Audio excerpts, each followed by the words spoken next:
Okay, so I am live on YouTube, and let's check it to see how we're doing.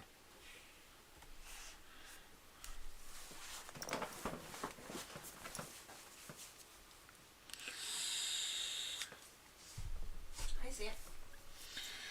You see it? Yep. Can you see my screen? Yep, I can see you and your screen. Green Eggs and Ham by Dr. Seuss. Sweet.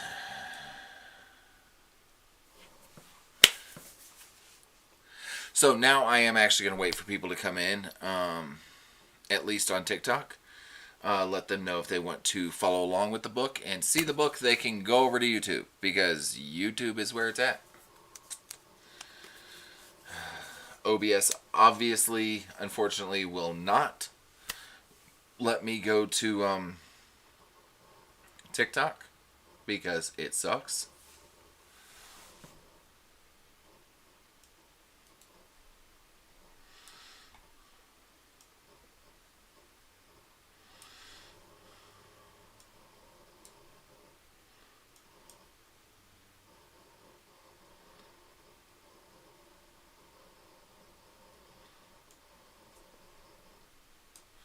Sweet. Okay, so again, I'm probably not going to be responding to comments during most of my lives. However, this is a very special story time. I'm trying out a new streaming service for YouTube, which allows me to share my screen so people can, see the book. Since I'm going to start off with an actual children's book. One of my favorites, Green Eggs and Ham by Dr. Seuss. So, if you want to see this beautiful face, plus the book on my computer screen, feel free to hop over there. And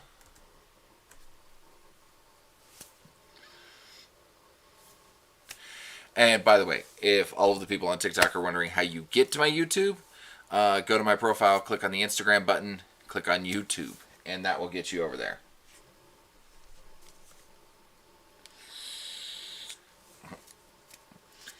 And see, Daddy's little girl, I thought you were reading ahead. So, I'm just saying.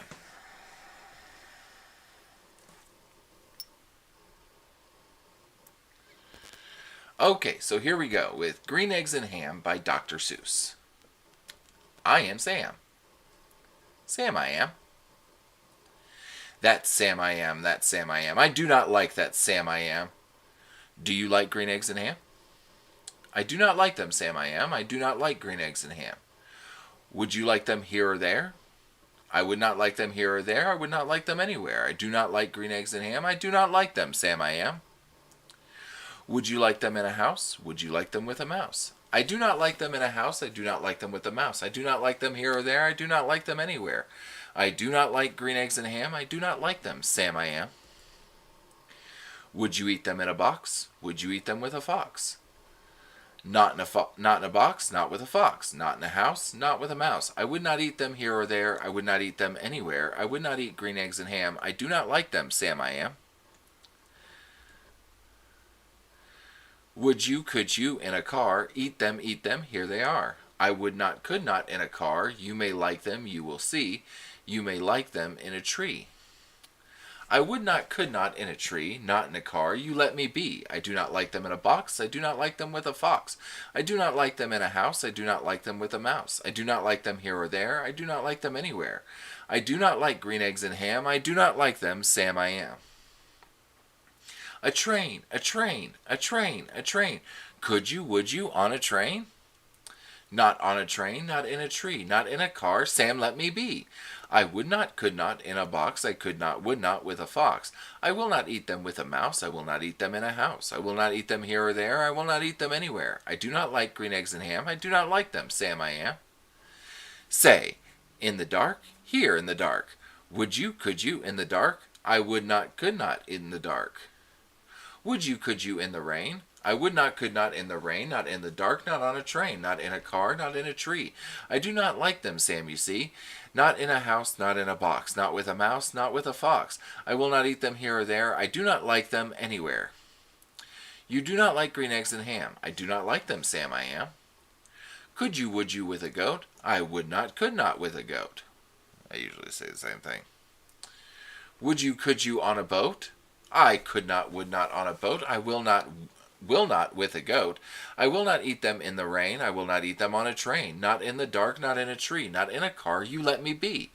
I do not like them in a box. I do not like them with a fox. I will not eat them in a house. I do not like them with a mouse. I do not like them here or there. I do not like them anywhere. I do not like green eggs and ham. I do not like them, Sam I am. You do not like them, so you say. Try them, and you may. Try them, and you may, I say. Sam, if you will let me be, I will try them. You will see. Say, I like green eggs and ham. I do. I like them, Sam I am. I would eat them in a boat, and I would eat them with a goat. And I will eat them in the rain, and in the dark, and on a train, and in a car, and in a tree. They are so good, you see. So I will eat them in a box, and I will eat them with a fox. And I will eat them in a house, and I will eat them with a mouse. And I will eat them here or there. Say, I will eat them anywhere. I do so like green eggs and ham. Thank you, Sam I am. And that is the end of Green Eggs and Ham.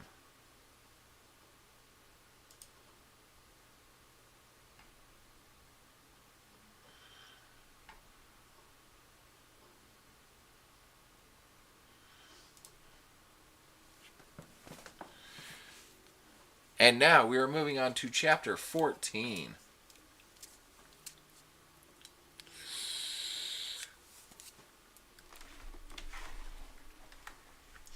Of Percy Jackson and the Titan's Curse. Chapter 14. I have a damn problem. At the edge of the dump, we found a tow truck so old it might have been thrown away itself, but the engine started and it had a full tank of gas, so we decided to borrow it. Thalia drove. She didn't seem as stunned as Zoe or Grover or me. The skeletons are still out there, she reminded us. We need to keep moving. She navigated us through the desert, under clear blue skies, the sand so bright it hurt to look at. Zoe sat up front with Thalia. Grover and I sat in the pickup bed, leaning against the tow winch. The air was cool and dry, but the nice weather just seemed like an insult after losing Bianca. My hand closed around the little figurine that had cost her her life. I still couldn't even tell what god it was supposed to be. Nico would know. Oh gods, what was I going to tell Nico? I wanted to believe that Bianca was still alive somewhere, but I had a bad feeling that she was gone for good. It should have been me, I said. I should have gone into the giant. Don't say that, Grover panicked. It's bad enough Annabeth is gone, and now Bianca. Do you think I could stand it if... He sniffled. Do you think anybody else would be my best friend? Oh, Grover. He wiped under his eyes with an oily cloth that left his face grimy like he had on war paint. I'm okay. But he wasn't okay. Ever since the encounter in New Mexico, whatever had happened when that wild wind blew through, he seemed really fragile, even more emotional than usual. I was afraid to talk to him about it because he might start bawling. At least there's one good thing about having a friend who gets freaked out more than you do. I realized I couldn't stay depressed. I had to set aside thinking about Bianca and keep us going forward the way Thalia was doing. I wondered what she and Zoe were talking about in front of the truck. The tow truck ran out of gas at the edge of a river canyon. That was just as well because the road dead-ended. Thalia got out and slammed the door immediately. One of the tires blew. Great! What now? I scanned the horizon. There wasn't much to see. Desert in all directions, occasional clumps of barren mountains plopped here and there. The canyon was the only thing interesting. The river itself wasn't very big, maybe 50 yards across, green water with a few rapids, but it carved a huge scar out of the desert. The rock cliffs dropped away below us. There's a path, Grover said. We could get to the river. I tried to see what he was talking about, and finally noticed a tiny ledge winding down the cliff face. That's a goat path, I said. So? He asked. The rest of us aren't goats. We can make it, Grover said. I think. I thought about that. I'd done cliffs before, but I didn't like them. Then I looked over at Thalia and saw how pale she'd gotten. Her problem with heights, she'd never be able to do it. No, I said, I think we should go farther upstream. Grover said, but come on, I said. A walk won't hurt us. I glanced at Thalia. Her eyes said a quick thank you. We followed the river about a half a mile before coming to an easier slope that led down to the water. On the shore was a canoe rental operation that was closed for the season, but I left a stack of golden drachmas on the counter and a note saying, "I owe you 2 canoes." We need to go upstream, Zoe said. It was the first time I'd heard her speak since the junkyard, and I was worried about how bad she sounded. Like somebody with the flu. The rapids are too swift. Leave that to me, I said. We put the canoes in the water. Thalia pulled me aside as we were getting the oars. Thanks for back there. Don't mention it. Can you really? She nodded to the rapids. You know. I think so. Usually I'm good with water. Would you take Zoe? She asked. I think maybe you can talk to her. She's not going to like that. Please, I don't know if I can stand being in the same boat with her. She's starting to worry me. It was about the last thing I wanted to do, but I nodded. Thalia's shoulders relaxed. I owe you one. 2. 1.5, Thalia said. She smiled, and for a second I remembered that I actually liked her when she wasn't yelling at me. She turned and helped Grover get their canoe into the water. You know, I feel the exact same way when it comes to Baby Dragon, I'm just saying. I really like you when you aren't yelling at me, dear. As it turned out, I didn't even need to control the currents. As soon as we got in the river, I looked over the edge of the boat and found a couple of naiads staring at me. They looked like regular teenage girls, the kind you'd see in any mall, except for the fact that they were underwater. Hey, I said. They made a bubbling sound that may have been giggling. I wasn't sure. I had a hard time understanding naiads. We're heading upstream, I told them. Do you think you could? Before I could even finish, the naiads each chose a canoe and began pushing us up the river. We started so fast, Grover fell into his canoe with his hooves sticking up in the air. I hate naiads, Zoe grumbled. A stream of water squirted up from the back of the boat and hit Zoe in the face. She-devils, Zoe went for her bow. Whoa, I said, they're just playing. Cursed water spirits, they've never forgiven me. Forgiven you for what? She slung her bow back over her shoulder. It was a long time ago, never mind. We sped up the river, the cliffs looming up on either side of us. What happened to Bianca wasn't your fault, I told her. It was my fault. I let her go. I figured this would give Zoe an excuse to start yelling at me. At least that might shake her out of feeling depressed. Instead, her shoulders slumped. No, Percy. I pushed her into going on the quest. I was too anxious. She was a powerful half-blood. She had a kind heart as well. I thought she would be the next lieutenant. But you're the lieutenant. She gripped the strap of her quiver. She looked more tired than I'd ever seen her. Nothing can last forever, Percy. Over 2,000 years I have led the hunt, and my wisdom has not improved. Now Artemis herself is in danger. Look, you can't blame yourself for that. If I had insisted on going with her, you'd think you could have fought something powerful enough to kidnap Artemis? There's nothing you could have done. Zoe didn't answer. The cliffs along the river were getting taller. Long shadows fell across the water, making it a lot colder, even though the day was bright. Without thinking about it, I took Riptide out of my pocket. Zoe looked at the pin, and her expression was pained. You made this, I said. Who told thee? I had a dream about it. She studied me. I was sure she was going to call me crazy, but she just sighed.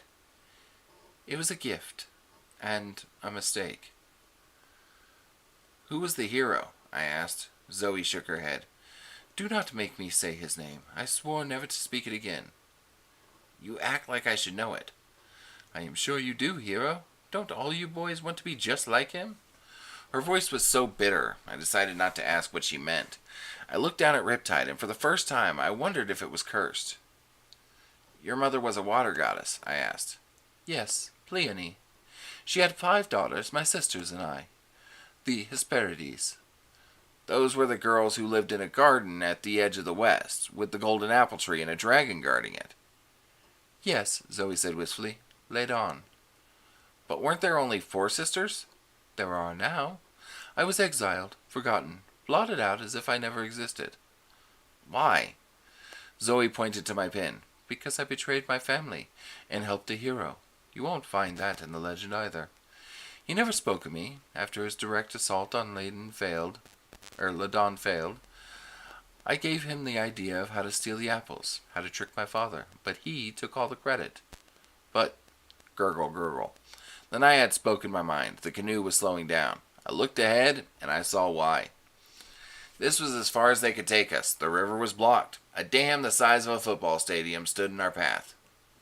Hoover Dam, Dahlia said. It's huge. We stood at the river's edge, looking up at a curve of concrete that loomed between the cliffs. People were walking along the top of the dam. They were so tiny they looked like fleas.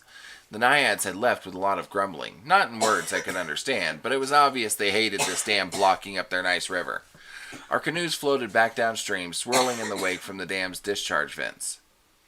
700 feet tall, I said, built in the 1930s.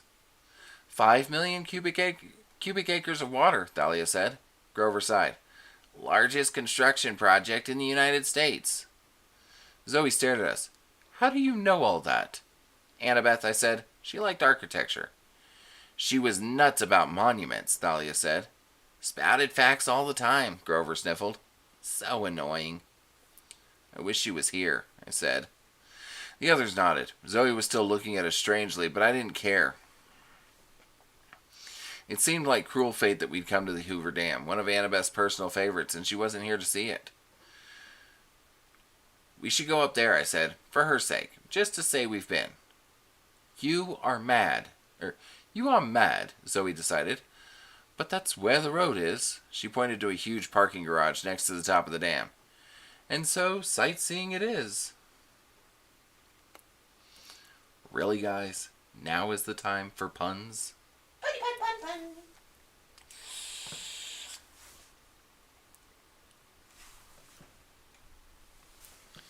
Oh, wow, my battery's dying. Let's fix that, shall we? Because we still have another chapter of a different book and all that, with lots of blood and gore and violence. It's going to be amazing.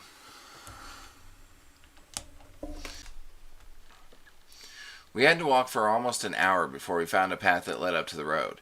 It came up on the east side of the river. Then we straggled back down toward the dam. It was cold and windy on top. On one side, a big lake spread out, ringed by barren desert mountains. On the other side, the dam dropped away like the world's most dangerous skateboard ramp. Down to the river, 700 feet below, in water that churned from the dam's vents.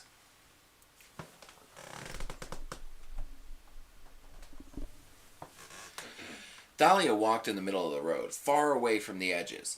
Grover kept sniffing the wind and looking nervous. He didn't say anything, but I knew he smelled monsters. How close are they? I asked him. He shook his head. Maybe not close. The wind on the dam, the desert all around us, the scent can probably carry for miles. But it's coming from several directions. I don't like that. I didn't either. It was already Wednesday, only 2 days away from the winter solstice. And we still had a long way to go. We didn't need any more monsters. There's a snack bar in the visitor center, Dahlia said. You've been here before, I asked. Once, to see the Guardians. She pointed to the far end of the dam. Carved into the side of the cliff was a little plaza with 2 big bronze statues. They looked kind of like Oscar statues with wings. They were dedicated to Zeus when the dam was built, Dahlia said. A gift from Athena. Tourists were clustered all around them. They seemed to be looking at the statue's feet. What are they doing? I asked. Rubbing the toes, Dahlia said. They think it's good luck. Why? She shook her head. Mortals get crazy ideas. They don't know the statues are sacred to Zeus, but they know there's something special about them. When you were here last, did they talk to you or anything? Dahlia's expression darkened. I could tell that she'd come here before hoping for exactly that, some kind of sign from her dad. Some connection. No, they don't do anything. They're just big metal statues.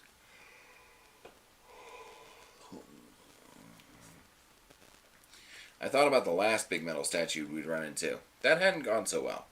But I decided not to bring it up. Oh. Let us find the damn snack bar, Zoe said.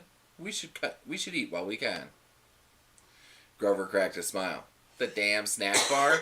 Zoe blinked. Yes, what is funny? Nothing, Grover said, trying to keep a straight face. I could use some damn french fries. Even Dahlia smiled at that. And I need to use the damn restroom. Maybe it was the fact that we were so tired and strung out emotionally, but I started cracking up, and Thalia and Grover joined in, while Zoe just looked at us. I do not understand. I want to use the damn water fountain, Grover said. And Thalia tried to catch her breath. I want to buy a damn t-shirt. I busted up, and I probably would have kept laughing all day, but then I heard a noise. The smile melted off my face. I wondered if the noise was just in my head, but Grover had stopped laughing too. He was looking around confused. Did I just hear a cow? A damn cow? Dahlia laughed. No, Grover said. I'm serious. Zoe listened. Just need a minute to think. They hesitated, but I guess I must have looked upset because they finally went into the visitor center without me. As soon as they were gone, I jogged to the north edge of the dam and looked over. She was about 30 feet below in the lake, but I could see her clearly. My friend from Long Island Sound, Bessie the cow serpent. I looked around. There were groups of kids running along the dam, but a lot of senior citizens, some families, but nobody seemed to be paying Bessie any attention yet.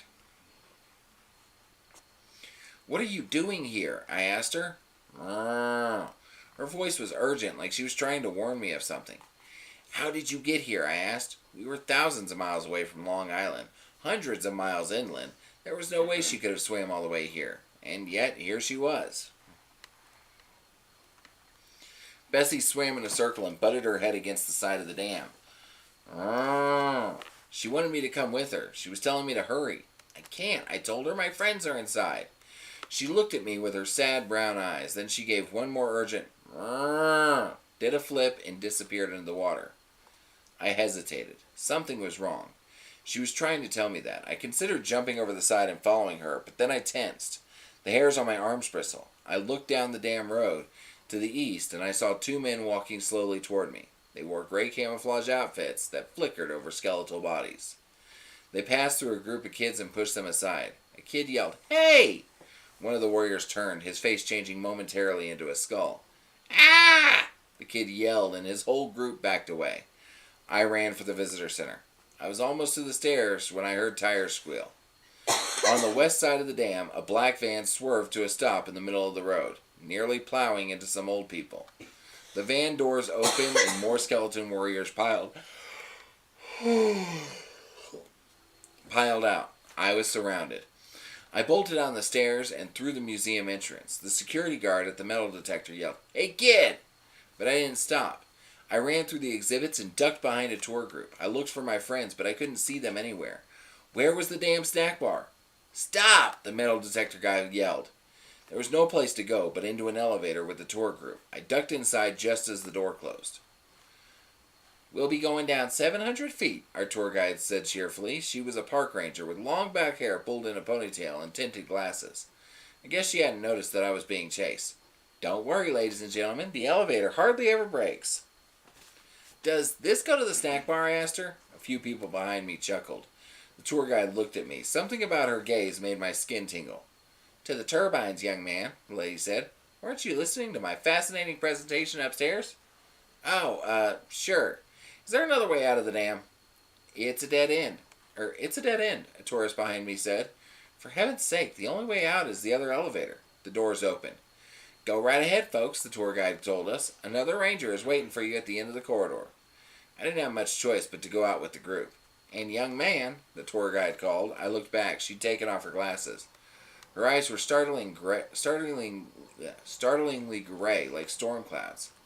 There's always a way out for those clever enough to find it. The doors closed with the tour guide still inside, leaving me alone. Before I could think too much about the woman in the elevator, a ding came from around the corner. The second elevator was opening, and I heard an unmistakable sound, the clattering of skeleton teeth. I ran after the tour group through a tunnel carved out of solid rock. It seemed to run forever. The walls were moist, and the air hummed with electricity and the roar of water. I came out on a U-shaped balcony that overlooked this huge warehouse. Didn't. Another tour guide was talking over the microphone, telling the tourists about water supplies in Nevada. I prayed that Thalia, Zoe, and Grover were okay. They might already be captured, or eating at the snack bar, completely unaware that we were being surrounded, and stupid me, I had trapped myself in a hole hundreds of feet below the surface. I worked my way around the crowd, trying not to be too obvious about it. There was a hallway at the other side of the balcony, maybe someplace I could hide. I kept my hand on Riptide, ready to strike. By the time I got to the opposite side of the balcony, my nerves were shot. I backed into the little hallway and watched the tunnel I'd come from. Then, right behind me, I heard a sharp shh, like the voice of a skeleton. Without thinking, I uncapped Riptide and spun, slashing with my sword. The girl I just tried to slice in half yelped and dropped her Kleenex. "Oh my God," she shouted. "Do you always kill people when they blow their nose?" The first thing that went through my head was that the sword hadn't hurt her. It had passed clean through her body harmlessly. "You're mortal!"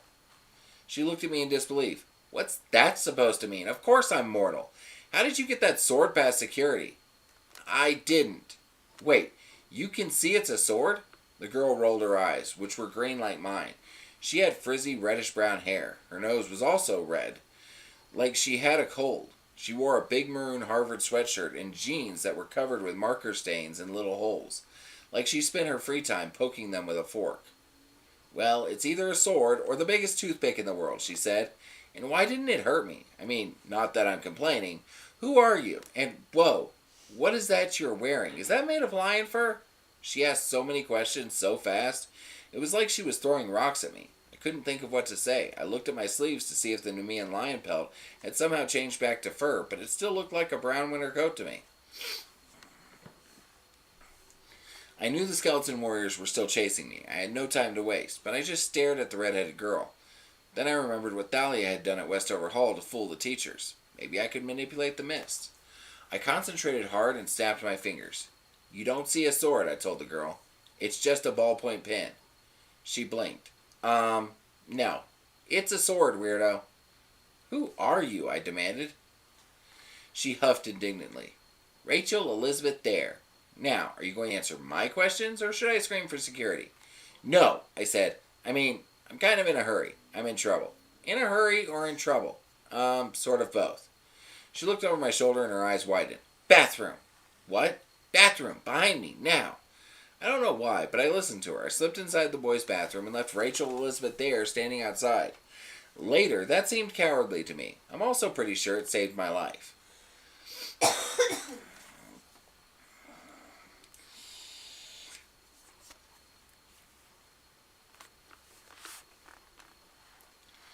I heard the clattering, hissing sounds of skeletons as they came closer. My grip tightened on Riptide. What was I thinking? I'd left a mortal girl out there to die. I was preparing to burst out and fight when Rachel Elizabeth Dare started talking in that rapid-fire machine gun way of hers. "Oh my God, did you see that kid? It's about time you got here. He tried to kill me. He had a sword, for God's sake. You security guys let a sword-swinging lunatic inside a national landmark? I mean, jeez, he ran that way towards those turbine thingies. I think he went over the side or something. Maybe he fell." The skeletons clattered excitedly. I heard them moving off. Athena. Rachel opened the door. "All clear, but you better hurry." She looked shaken. Her face was gray and sweaty. I peeked around the corner. 3 skeleton warriors were running toward the other end of the balcony. The way to the elevator was clear for a few seconds. "I owe you one, Rachel Elizabeth Dare." "What are those things?" she asked. "They look like skeletons?" She nodded uneasily. "Do yourself a favor," I said. "Forget it. Forget you ever saw me." "Forget you tried to kill me?" "Yeah, that too." "But who are you?" "Percy," I started to say, then the skeletons turned around. "Gotta go." "What kind of name is Percy Gotta Go?" I bolted for the exit. The cafe was packed with kids enjoying the best part of the tour, the damn lunch. Thalia, Zoe, and Grover were just sitting down with their food. "We need to leave," I gasped. "Now!" "But we just got our burritos," Thalia said. Zoe stood up muttering an ancient Greek curse. "He's right. Look!" The cafe windows wrapped all the way around the observation floor, which gave us a beautiful panoramic view of the skeletal army that had come to kill us. I counted 2 on the east side of the damn road, blocking the way to Arizona. 3 more on the west side, guarding Nevada. All of them were armed with batons and pistols, but our immediate problem was a lot closer. The 3 skeletal warriors who'd been chasing me in the turbine room now appeared on the stairs. They saw me from across the cafeteria and clattered their teeth. "Elevator," Grover said. We bolted that direction, but the doors opened with a pleasant ding, and 3 more warriors stepped out. Every warrior was accounted for, minus the one Bianca had blasted to flames in New Mexico. We were completely surrounded. Then Grover had a brilliant, totally Grover-like idea. "Burrito fight!" he yelled and flung his guacamole grande at the nearest skeleton. Now, if you've never been hit by a flying burrito, count yourself lucky. In terms of deadly projectiles, it's right up there with grenades and cannonballs. Grover's lunch hit the skeleton and knocked his skull clean off his shoulders. I'm not sure what the other kids in the cafe saw, but they went crazy and started throwing their burritos and baskets of chips and sodas at each other, shrieking and screaming. The skeletons tried to aim their guns, but it was hopeless. Bodies and food and drinks were flying everywhere. In the chaos, Thalia and I tackled the other two skeletons on the stairs and sent them flying into the condiment table. Then we all raced downstairs, guacamole grandes whizzing past our heads. "What now?" Grover asked as we burst outside. I didn't have an answer. The warriors on the road were closing in from either direction. We ran across the streets of the pavilion with the winged bronze statues, but that just put our backs to the mountain. The skeletons moved forward, forming a crescent around us. Their brethren from the cafe were running up to join them. One was still putting its skull back on its shoulders. Another was covered in ketchup and mustard. Two more had burritos lodged in their rib cages. They didn't look happy about it. They drew batons and advanced. 4 against 11, Zoe muttered, and they cannot die. "It's been nice adventuring with you guys," Grover said, his voice trembling. Something shiny caught the corner of my eye. I glanced behind me at the statue's feet. "Whoa," I said. "Their toes really are bright." "Percy," Thalia said, "this isn't the time." But I couldn't help staring at the two giant bronze guys with tall bladed wings like letter openers. They were weathered brown except for their toes, which shone like new pennies from all the times people had rubbed them for good luck. Good luck, the blessing of Seuss. I thought about the tour guide in the elevator, her gray eyes and her smile. What had she said? There is always a way for those clever enough to find it. "Thalia," I said, "pray to your dad." She glared at me. "He never answers." "Just this once," I pleaded. "Ask for help. I think the statues can give us some luck." 6 skeletons raised their guns. The other 5 came forward with batons, 50 feet away, 40 feet. "Do it," I yelled. "No," Thalia said. "He won't answer me." "This time is different." "Who says?" I hesitated. "Athena, I think." Thalia scowled like she was sure I'd gone crazy. "Try it," Grover pleaded.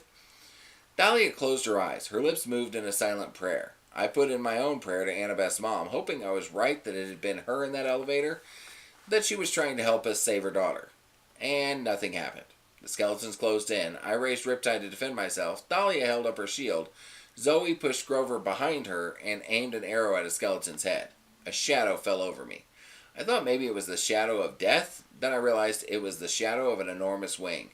The skeletons looked up too late. A flash of bronze and all 5 of the baton wielders were swept aside. The other skeletons opened fire. I raised my lion coat for protection, but I didn't need it. The bronze angels stepped in front of us and folded their wings like shields. Bullets pinged off of them like rain on a corrugated roof. Thank you, Bailey. Both angels slashed outward, and the skeletons went flying across the road.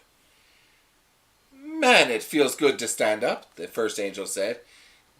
His voice sounded tinny and rusty, like he hadn't had a drink since he'd been built. "Will you look at my toes?" the other said. "Holy Zeus, what were those tourists thinking?"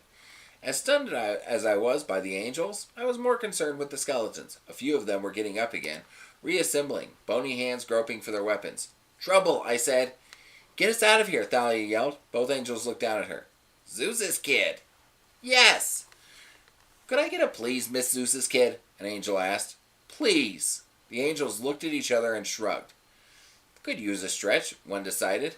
And the next thing I knew, one of them grabbed Thalia and me, the other grabbed Zoe and Grover, and we flew straight up over the dam and the river, the skeleton warriors shrinking to tiny specks below us, and the sound of gunfire echoing off the sides of the mountains. And that there ends chapter 14. And now we switch over to Stone of Tears. By the way, guys, again, if you want to be able to see the book while I'm reading, switch over to YouTube. My profile, Instagram button, YouTube. That's how that works. At YouTube, you can see a lovely little picture of me. Yes, that's right. And then also see the book.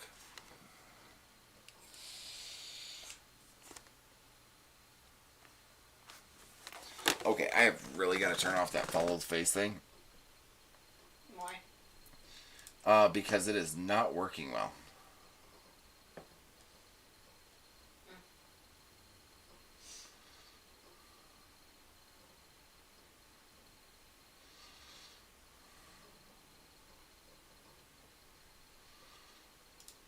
Configure video. Do not follow my face. There we go.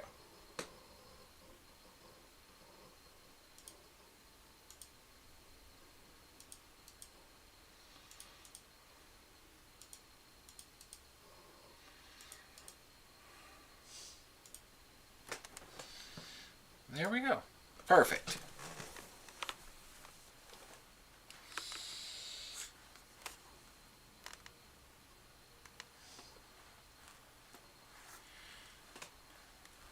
That works too.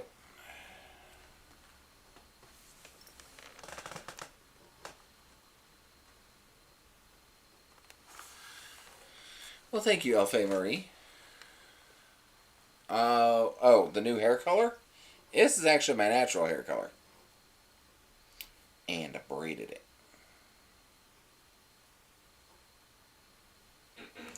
I've actually been braiding it every day. What do you think about that, by the way? I like it. Okay, good. I just don't like it on me. I mean, I don't know. I think I just... So I shouldn't, like, put my braid on you or hit you with it? Oh, I hate you. You actually love me, and that's the problem.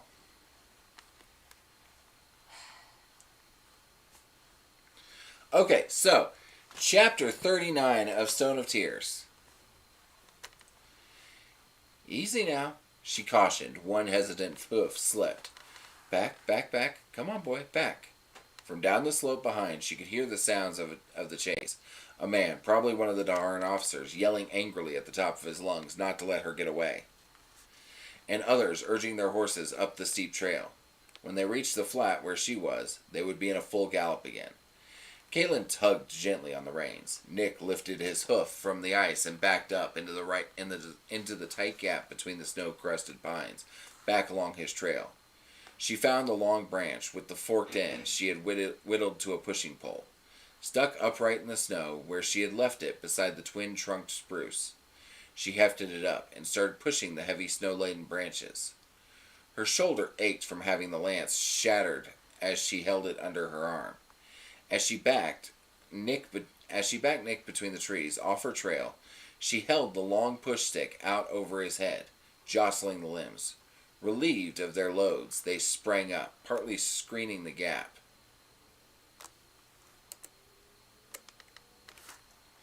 Between the trees. More importantly, the snow tumbled to the ground, piling over her tracks. She pushed at a branch here, another there, sprinkling their snow over Nick's backing trail, covering it in, making it look natural, as if wind had simply freed the branches of their load. She said a silent thank you to Richard for teaching her about tracks. He had said he would make a woodswoman out of her. She ached for Richard. She was sure he wouldn't approve of the desperate risks she was undertaking with the aid of what he had taught her. But she couldn't allow those men to track her back to the Galilean boys. There was a chance that some would carry word of what they had seen back, and then the Galileans would be slaughtered. If none of these men returned, it would be a long while before any more were sent, if ever. Even if they were, by then it would be too late. She would have long been up and over the passes from which she had come, where the wind howled and drifted the snow constantly, and her tracks would be lost to them. They would not know where she had gone. From there, the mountains and forests went on in endless tracks, and her trail would have been last seen leading steadily away from her true destination. Those back at camp would have confidence that these soldiers would have her sooner or later, and with the prospect of plunder only days away, they would turn their attention to it instead. The snow-muffled thundering of hooves brought her mind back to what she was doing. The men had reached the flat, and were charging at full speed again. Steadily, she worked her way back into the trees, shaking branches, covering her trail. backing toward the way she had come on her way to the army of the Imperial Order. The sounds of chase were almost upon her. Caitlin leaned almost all the way over, stroking an arm along her horse's neck. She whispered toward his ears, and they swiveled back to the sounds of her voice. "Quiet now, Nick. Please don't move or make a sound." She stroked his sweaty neck again. "Good boy. Quiet now." It sounded to her as if anyone would be able to plainly hear her heart beating in her chest. The pursuers had reached her. As they charged along her trail right in front of her, they broke through the screen of trees to her left, not 10 yards away, at full speed. Caitlin held her breath. She heard the clop of hooves as they hit the sloping ice hiding in the moon shadows behind those trees. Beyond her false trail, she had led her tracks between those trees to the edge of a steep, rocky stream where its water would tumble, were it not frozen over a cliff. It was a small stream, but as it froze, more water had bubbled and frothed over that which was already frozen, growing the area into an ice palace. Snow had been washed away as it fell, leaving the rounded, downward-sloping humps of ice bare and slick. As the men broke through the trees, they had not 20 feet to halt their headlong rush before the cliff's edge. Before the rock and ice halted, and only thin air lay beyond, and they had to do it on cascading mounds of ice. Were it flat ice, like a lake, the horses could have dug their iron shoes in and tried to skid to a halt. But this was not flat. It was water-slicked, tumble-down ice. And as they slipped and slid and tripped and fell at a charge, they had no chance. Caitlin could hear the pop of horses' legs breaking, as thousands of pounds of muscle, moving at full speed, could not be stopped by hooves catching in crevices. The bareback riders were helpless passengers. The men shouted encouragement to their mounts, and the ones behind didn't recognize quickly enough to change in shrieking from anger to fright. Those behind crashed into those ahead, tumbling over and past each other, bareback with only halters and no aggressive battle bits. The riders didn't have the control they were accustomed to, and were carried helplessly forward. Some leapt from their mounts as they came through the trees and could see what lay ahead, but their momentum was too great, the distance too short, their fate beyond retrieval. The horses behind, their leg bones snapping, crashed down atop the ones already fallen, who were desperately grasping for a hold. There was none. It became a waterfall of living flesh, cascading over the edge. Caitlin sat still, wearing her confessor's face, as she listened to the screams of men and horses mingled together into one long wail as they disappeared over the mountainside. In the span of mere seconds, it was finished. More than 50 men and their mounts had plunged to their deaths. When the night had been silent for a time, she dismounted and circled around, to keep her false trail free of any off-leading tracks. To the edge of the ice floe, in the dim light she could see the dark stains of blood over the ice mounds. Blood from broken legs, blood from cracked skulls. There were none of the enemy left on the cliff. As she turned to leave, she heard low grunts of desperation. Caitlin pulled her knife and carefully inched her way to the source of the sounds, toward the edge. Grasping a stout limb, she leaned over the slanting ice floe. Forest debris was frozen in the ice. Sticks and leaves had made a small dam at the edge to be covered over as the ice grew. It left a few branches sticking out of the wall of ice.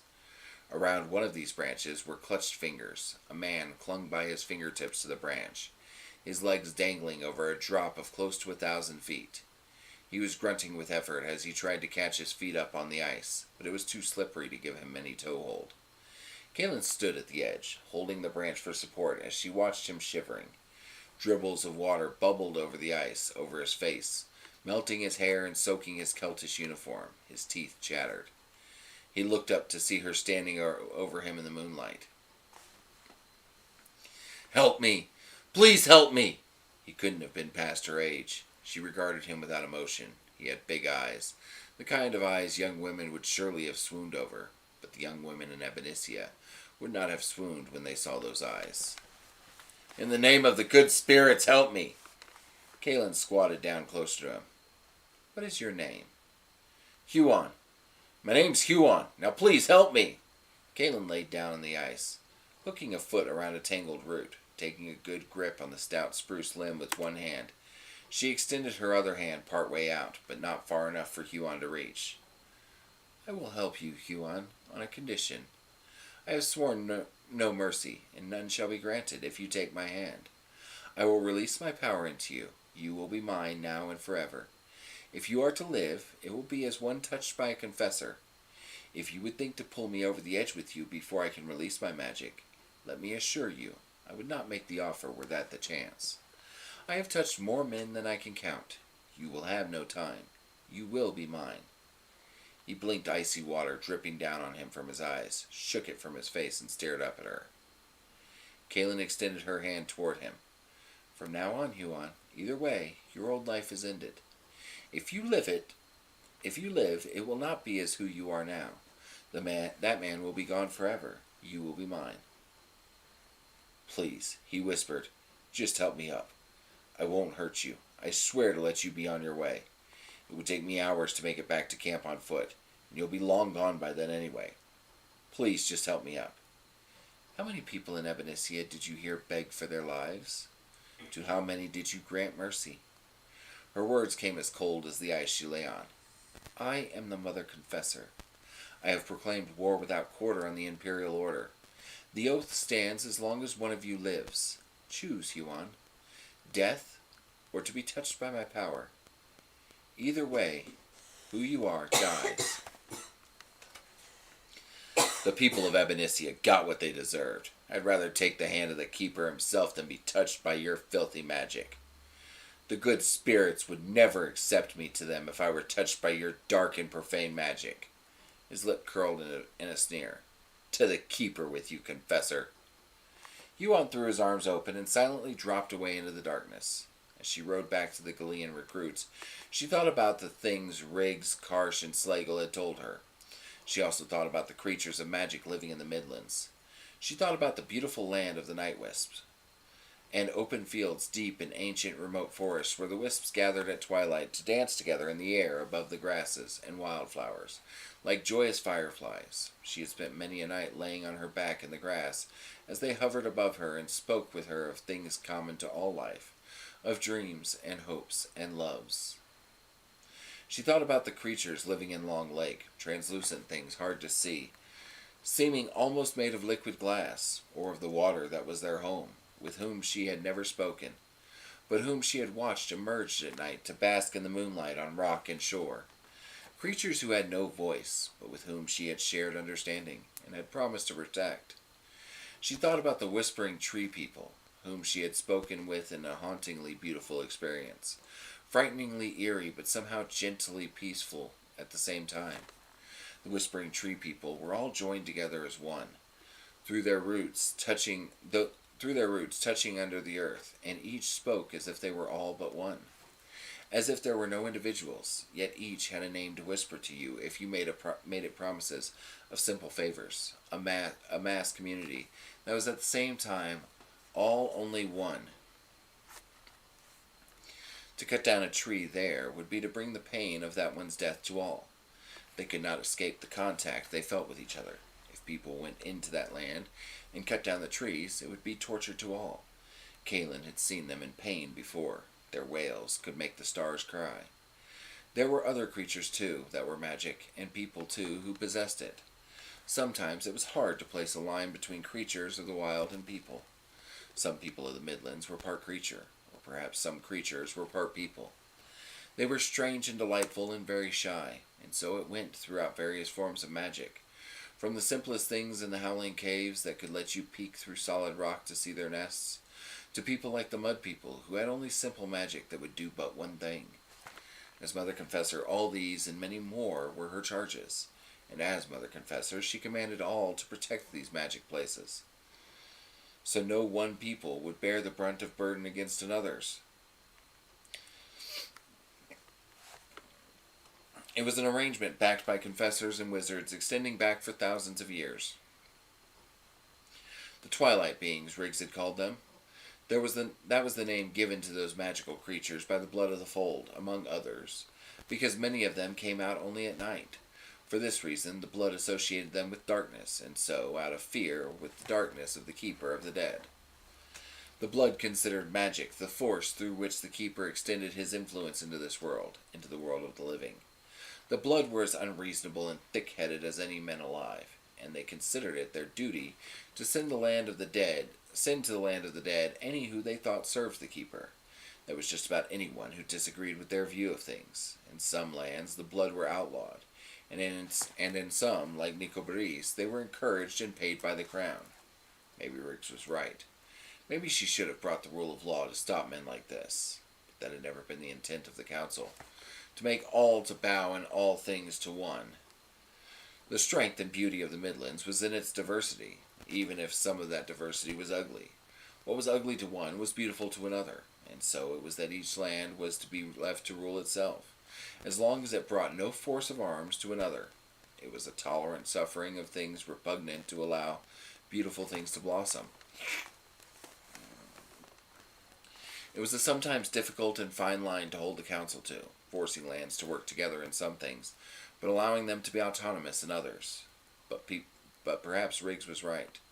People in some lands suffered the cruel or poor rule of their greedy or inept leaders, with no hope or matters being brought to change from without. Though the wise but smaller lands had not to live in fear of outside conquests, if the suffering of the people under less fortunate rule could be ended with wise central rule, would not matters be improved? Yet when all lived under the same rule, every other form of existence was extinguished, never to have the chance to grow. Though one of them might have been a superior way, the kind of single rule the imperial order represented was slavery. Caleb was surprised to encounter Galilean sentries farther from the camp than before. They were no longer spread too far apart, and they were well hidden, popping up with drawn bows and bared steel when she was almost upon them. Chandelin, Prindon, and Tostin had obviously been at work. The sentries put fists to their hearts when they recognized her. The dawn was turning the sky to a dark steel gray. It was warmer than it had been, with the clouds covering the land like a warming quilt. She was dead tired in the saddle as Nick plodded through the snow toward the camp. But as she came into sight of men rushing about, she came alert with the thoughts of what needed to be done. Chandelin, Prindon, Captain Ryan, and Lieutenant Hobson were speaking with a group of men when they saw her riding toward the camp. The 4 men came at a run to meet her at the edge of the activity. Men were cooking, eating, stowing gear, preparing weapons, and tending to wagons and horses. She spotted Tostin in his white wolf mantle, off some distance with Lieutenant Sloane, waving his arms in explanation as he talked to men who stood mute. With their spears all standing upright in the snow, the tight mob of them looked like a dark porcupine against the white ground. Caitlin let out a weary moan as she dismounted before the 4 men who had come to greet her. Other men all around kept to their tasks, but moved more slowly as they watched her with great interest. The 4 before her stared openly with wide eyes. None said a single word.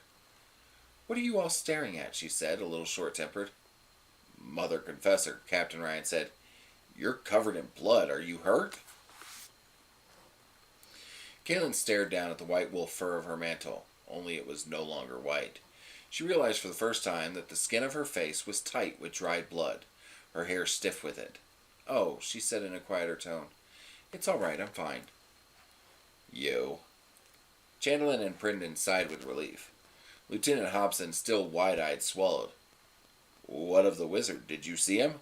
She lifted an eyebrow to him. "Really busy. I didn't take the time to count. But all things considered, I would guess, including the fires, well over 100. The wizard is dead, that's what matters. 2 of their commanders are dead also, and at least 2 more are wounded." Captain Ryan and Lieutenant Hobson paled. Chandelin's proud grin widened. "I am surprised you left any for others to kill, Mother Confessor." She didn't return his smile. "There are plenty left." Caitlin rubbed her horse's nose. "Nick did most of the work." "I told you he wouldn't let you down, Mother Confessor," Hobson said. "That he did not. He was better aid than the good spirits. He kept me alive this day." Caitlin lowered herself to one knee in the snow. "You have put your duty to the Midlands before my orders. That was courage of the highest order. I want you all to know I was wrong. You acted of noble intent." She kissed each hand. "I have it, Crane. I laud your righteous hearts. You have kept in mind your duty above all else. I beg you forgive me." There was silence as she knelt on one knee. At last Captain Ryan whispered down to her.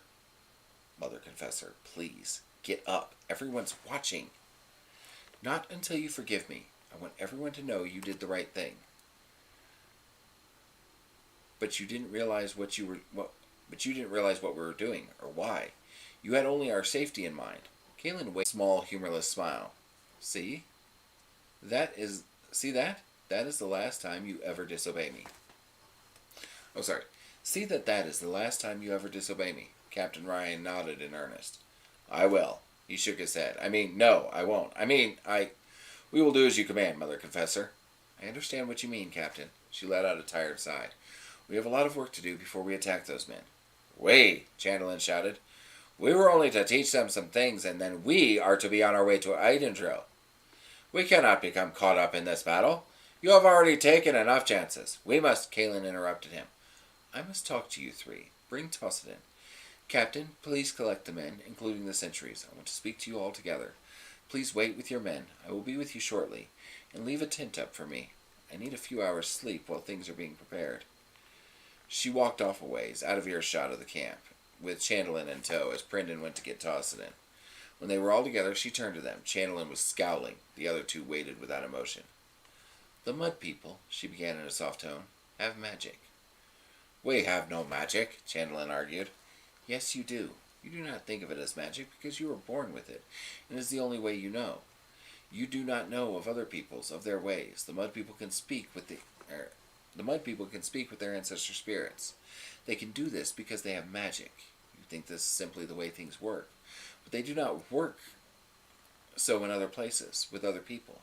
Your ability to do these things, hey sweetheart, is magic. Magic is not some strange and powerful force. It's simply the way some people, some creatures, are. Others can speak with their ancestors if they wish, Chandelin said. A few can, but most cannot. To them, it's speaking with the dead, and that is magic, frightening magic. You and I know it is not to be feared, but you will never convince others that what you do is good. They will always think it evil. People believe as they were raised, and they were raised to believe that talking to the dead is evil. But our ancestor spirits help us, Brendan said. They never bring harm. They only bring help. Kaelin laid a hand on his shoulder as she looked to his worried eyes. I know. That's why I help to keep others away from you, so you may live as you wish.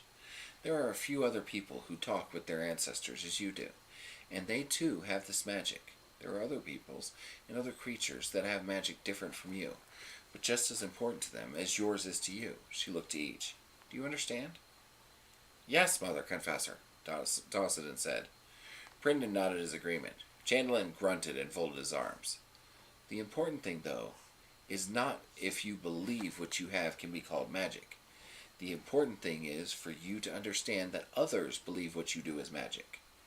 Many fear magic. They think you are evil because you practice this magic. Kaelin pointed in the direction of the army of the Imperial Order. Those men, the ones we chase, the ones who killed all the people back at that city, they are joined in a cause.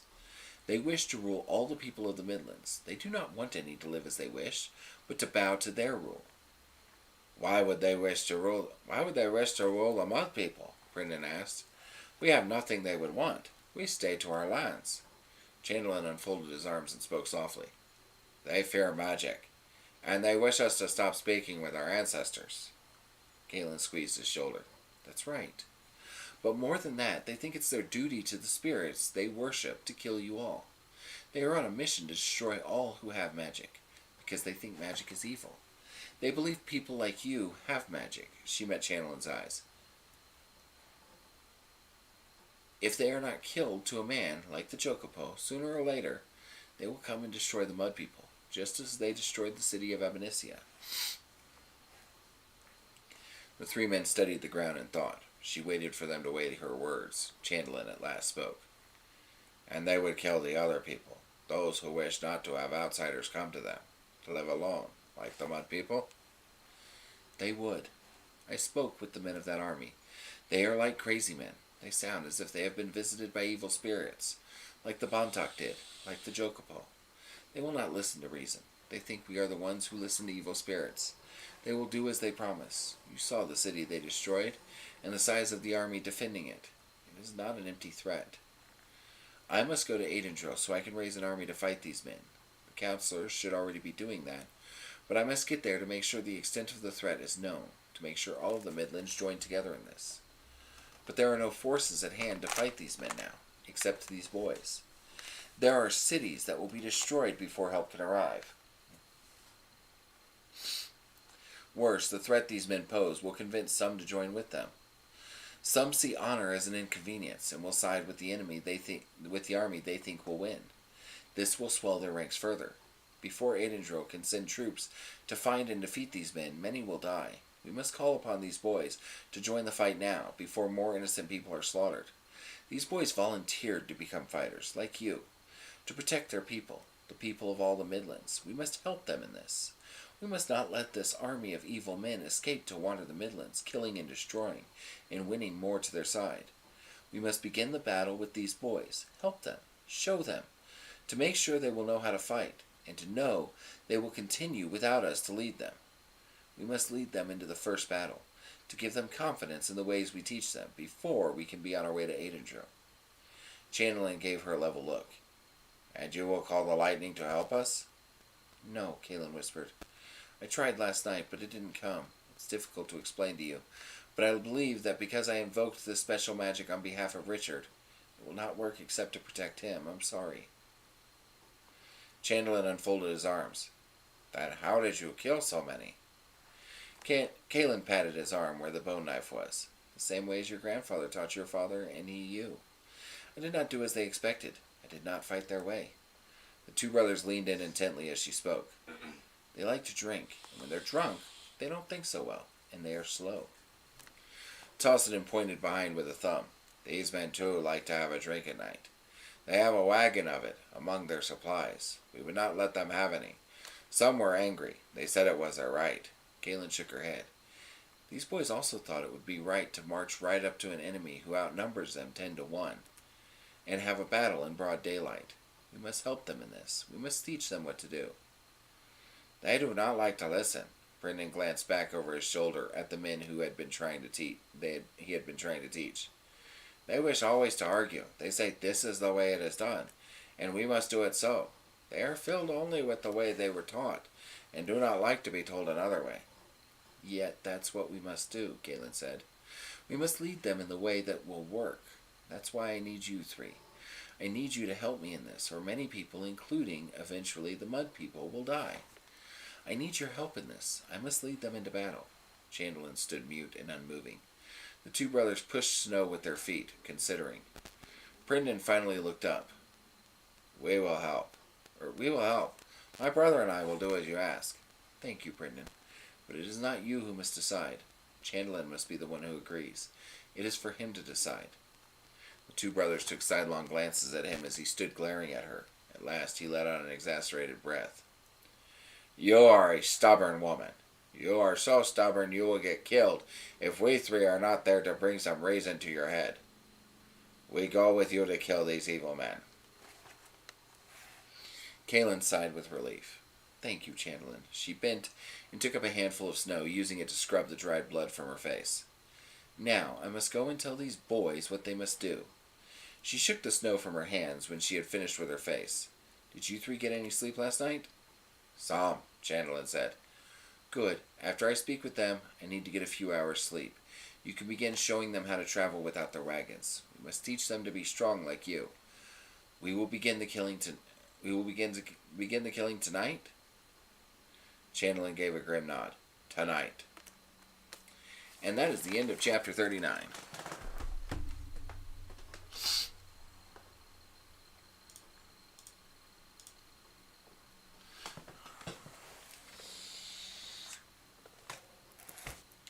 I don't have a message from you, sweetheart. At least I don't think so. I'll have to check Snapchat when I get out of here. Anyways, guys, that is the end of chapter 39, and that is the end of our story time tonight. I am so glad that this damn thing actually worked the first time out. I mean, a little bit shocked. I thought it might not. In fact, I was almost counting that it would not. But anyways, guys, I want to thank you for coming to Storytime, and I hope you have a great night. Be safe, do your research. Go ahead and message me here on TikTok if we're friends. Message me on Instagram if we're not. If you have another way to get a hold of me, then use that other way. But thank you guys. You have a nice night and be safe.